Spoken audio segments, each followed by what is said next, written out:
Hey guys, Dan The Wolfman, MMAforselfdefense.com. I'm going to show you one of my favorite takedowns, most energy efficient takedowns, and a couple variations of that. And that's the Ouchigari in judo or the inner reap in wrestling. And then a couple different ways to do it for MMA purposes. Number one way, most energy efficient way, is the way Akira Shoji did it to everybody he's ever fought, basically, against huge guys like Semi Shield, 6'11", against good wrestlers like Guy Mesger. Little Shoji, who's really a fat 185-pounder guy, was able to take down all these guys with good technique on this. So the first way I'll show you is from the over-under position. Okay, we're wrestling here from the over-under position. I got my overhook, I got my underhook here. I use the underhook as a puller, and I step back. Okay, again, I use the underhook as a puller as I do my back pivot like I do for striking. I make him step. I want him to step and load his weight on this leg. Okay, so go back, so wrestle from here. Okay, I'm going to pull him in, hook the leg, and land on top. Usually you get caught in the guard in this. I was able to pass. Okay, if you can try it in the guard, you know, actively fight. Over here, we're striking, we're doing knees, we're doing punches to the body, punches to the back here. Okay? You're going to pull him with the puller and then hook, which I prefer.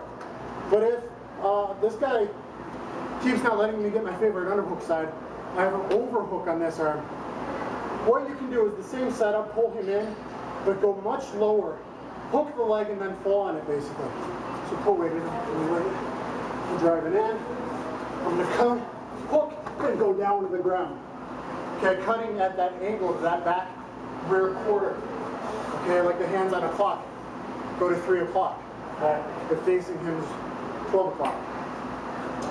Right here, I hook inside the leg and then fall on it. Here, get the leg. Hook here. Hook. Okay, so that's more wrestling style with the overhook side. I'll do it one more time. Wrestle. Right here, knee, shoulder. Fall on it.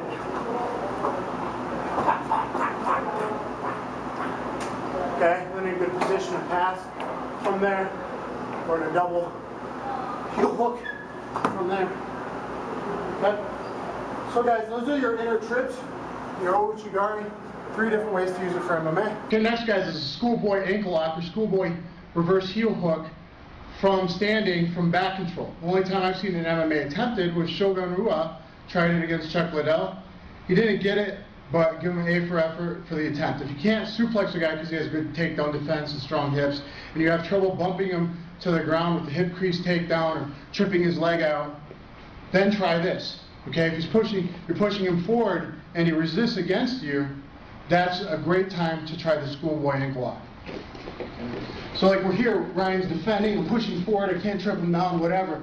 Then as he pushes backwards, I'm going to leg lace my right leg through, kick it up towards his hip crease, kick him down, and right away I nail this inside heel hook like I'm looking at a watch or baling hay over my shoulder, rip it and explode this knee.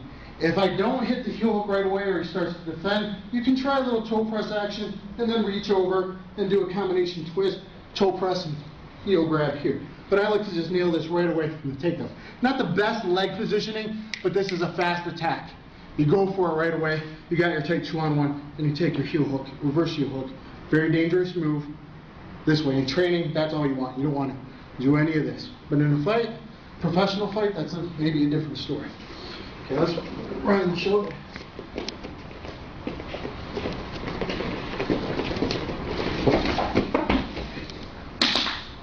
Okay, that's how fast it is.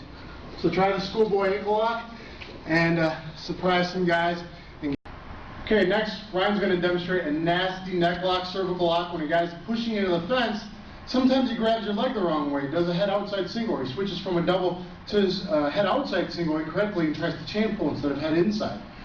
That puts his neck on the wrong side, the wrong position, and he can do a nasty cervical lock. You grab like a underhook or 100% type move first, jump to the half guard, you can fall the half guard, and then put some pressure on the back of his neck. And so if we're right here, and we're just struggling for the takedown, and I pick this leg, Ryan underhooks, and then he's going to jump half guard or sink to half guard, controlling the leg. Oh, nasty. He puts the forearm and the elbow on the back of my neck, and compresses me. I can't somersault, I can't get out, because he gets a pretty good lock on my leg, a triangle, or even a lockdown if he gets in place, and controls me. There's nowhere for me to go, and then he just compresses me, and all my body weight's fighting myself. My head's underneath my chest. Let's see it one more time. Right here, we're playing the striking game, whatever, and then I shoot down on people's leg.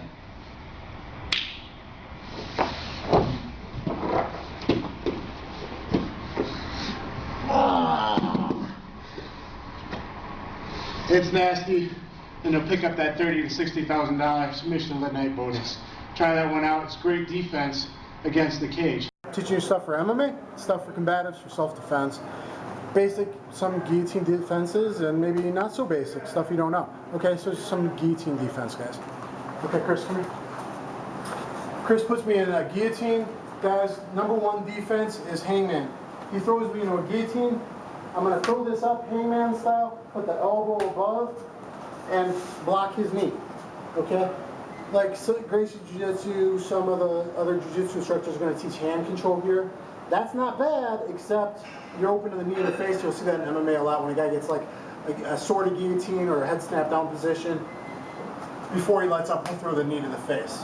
I'd rather block that and go right away. I don't want to be open to it even for a second. On the ground, if I got to get hand control to get out, I get hand control to get out the attacking appendage on my neck. So here, I'm going to hangman and knee. And now, every time he lifts me to choke me, I'm going to jump up and down. Lift me. You hear me breathing because every time I jump up and down, it's about space. He can't elongate me out. He's not lifting my head off. He's lifting my whole body. He's getting tired, and I have space to breathe. That's very important. You'll learn when you're grappling on the ground how to just get a little space, a little angle to survive is important. Okay, I'm going to jump up once, twice, 3 times and hook to the opposite side angle. If he has my head here, I go around this way. If he has my head with his left arm, I go around the other way. Okay. He snaps me down, I get caught in a guillotine. I'm going to go here, try and choke me for real. Go to side mount, and then if you want a decent blue choke, lock this up. Just put pressure with your shoulder, or push the wrist down to go to a Kimura right away. You're in side mount, you're safe. If he's a big guy and he's squeezing hard, he squeezes for about 52 seconds, and then his arm fills up with lactic acid, his bicep burns out, and you get out. He never has anything unless he reclaims guard. You're stupid and you let him reclaim some type of guard, butterfly hooks, getting inside, half guard, whatever. Stay inside out, you're safe, you'll get out of the choke. Put the shoulder pressure in like I did, you even tap the guy out. Or you can hook that arm all the way, go to the Jason Von Fu if you want, or push the wrist down, go to the front. One more time.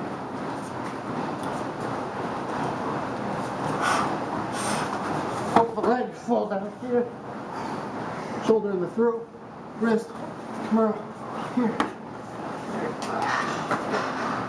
Now, right? Let's see. So that's your basic and most important guillotine defense. Now, if you got power, you got energy. You can do the hop in, lift, slam defense. Okay. He goes to guillotine me. I throw this up per usual, but I have to hop my feet, my base, my hips up so I can do a lift like you're doing a squat. Spin it like here. He's trying to choke me, I'm going to lift in, hop in, up, down, in a nice squatting position, head up to the sky, use your bend. Lift this guy, wham, slam this guy. Throw him against the cage, standing if you want. Twirl him around, show off to the fans, whatever you want to do. Now it takes energy, but you can get a big slam rampage style there if you want.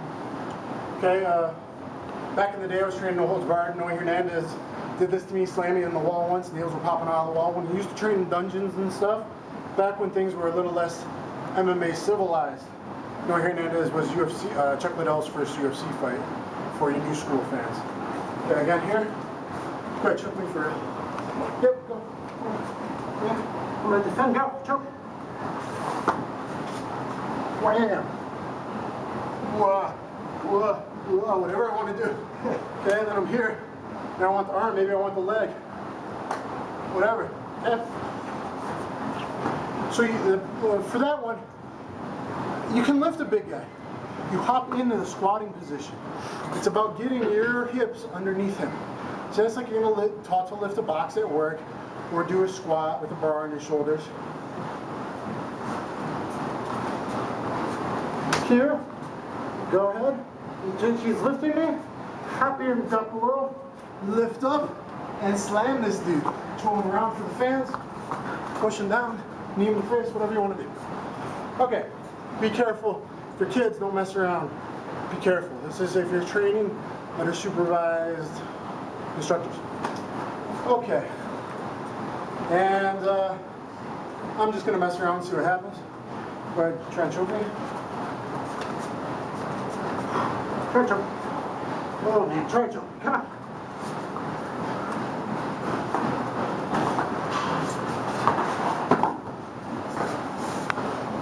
I can do something like that. That was pretty cool, wasn't it? We'll see that in a movie soon when I fight choreography. Do fight choreography. That can work. Let's watch that again. You alright with that? Okay, he's not expecting that. He's usually driving in with energy. So I'm going to fly sideways with my body. Kick my legs up and twist it so it's going to hurt my neck. Kick the legs out to the outside. Drop down low, got into him. He's going to have to pretty much roll in a ball. Do a little bridge if I need to. And I'll do the other one, so don't expect me. Choke me.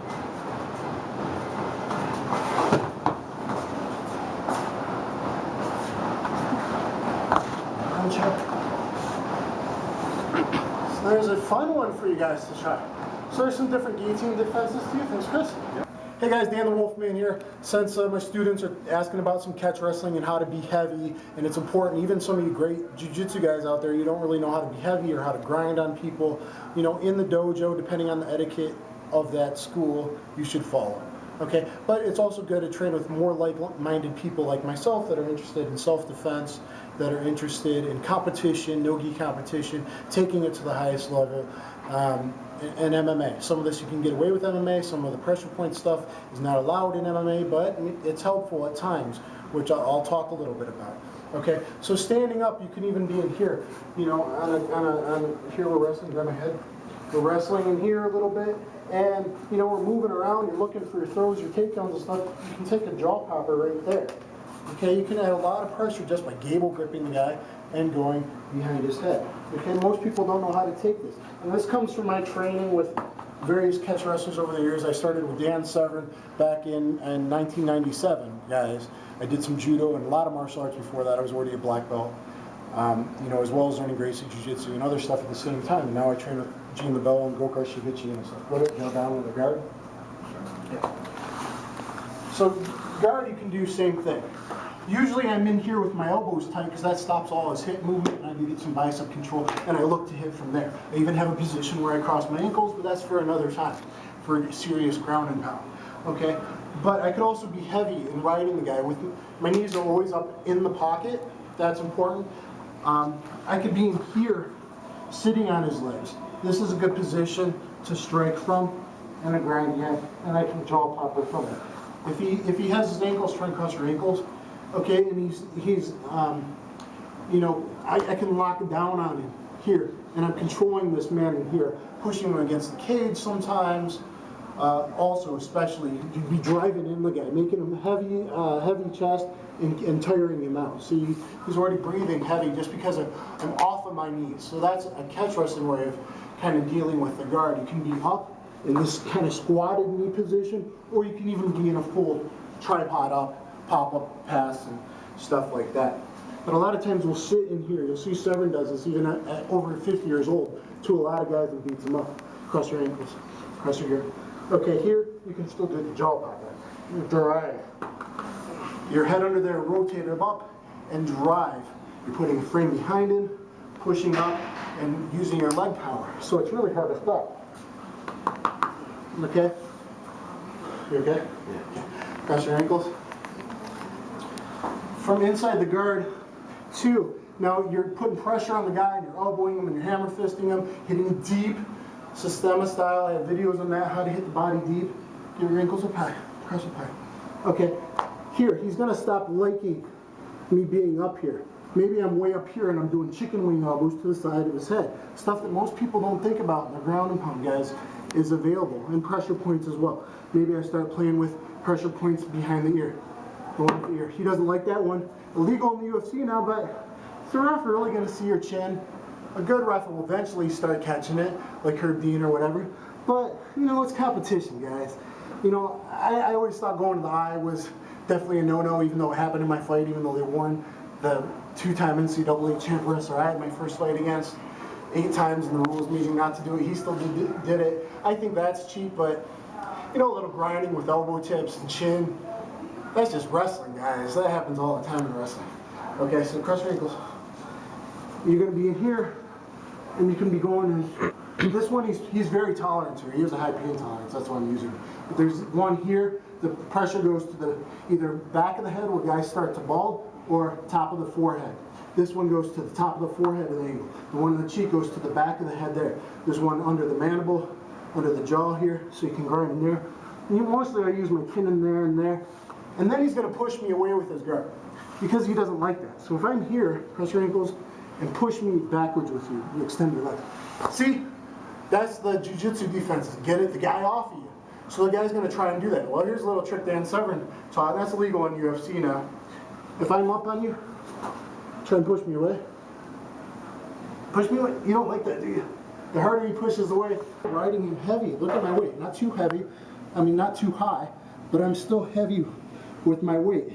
And meanwhile, guys, I could probably tap out a lot of, you know, decent grapplers, so ranked grapplers, just with forearm across the neck, either locking down one-handed, or better yet, gable grip, or Jean LaBelle 3-finger grip, and dropping my weight on the floor.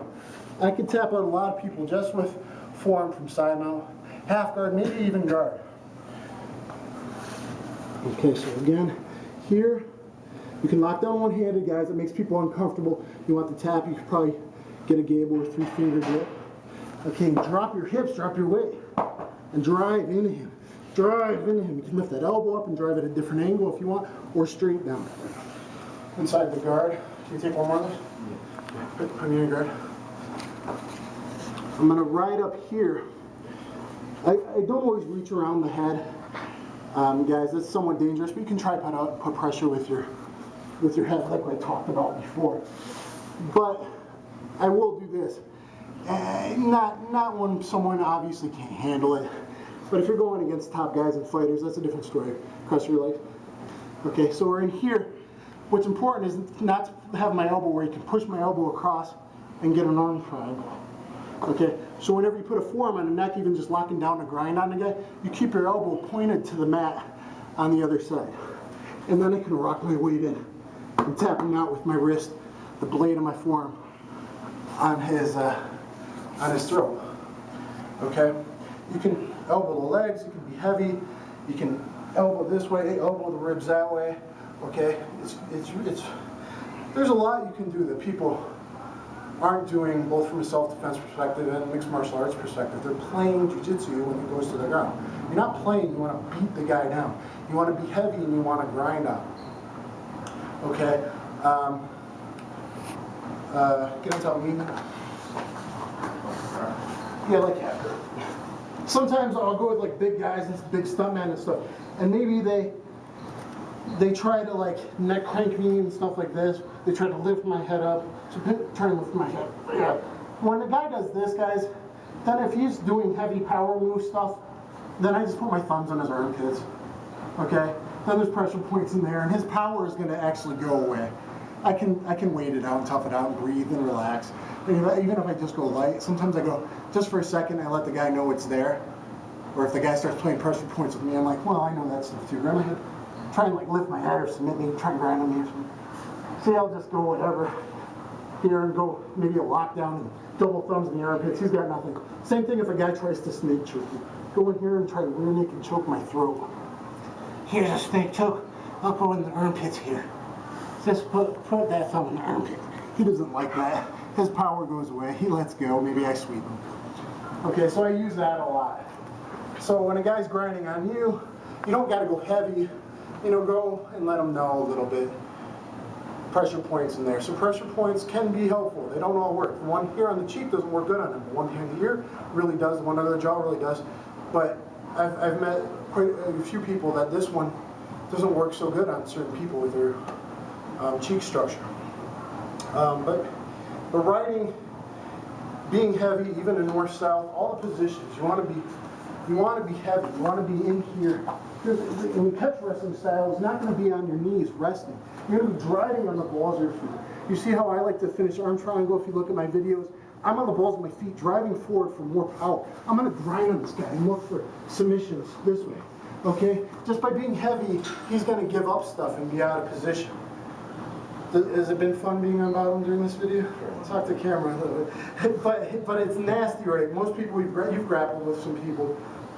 It doesn't feel the same as when I'm actually being heavy on you, does it? Are most people heavy? Yeah. Well, not so. Yeah, so, you know, a lot of people, even like blue belts, purple belts, even the jiu-jitsu guys, they're not heavy guys. I'm just showing you some stuff by, I'm gonna grapple with you a minute.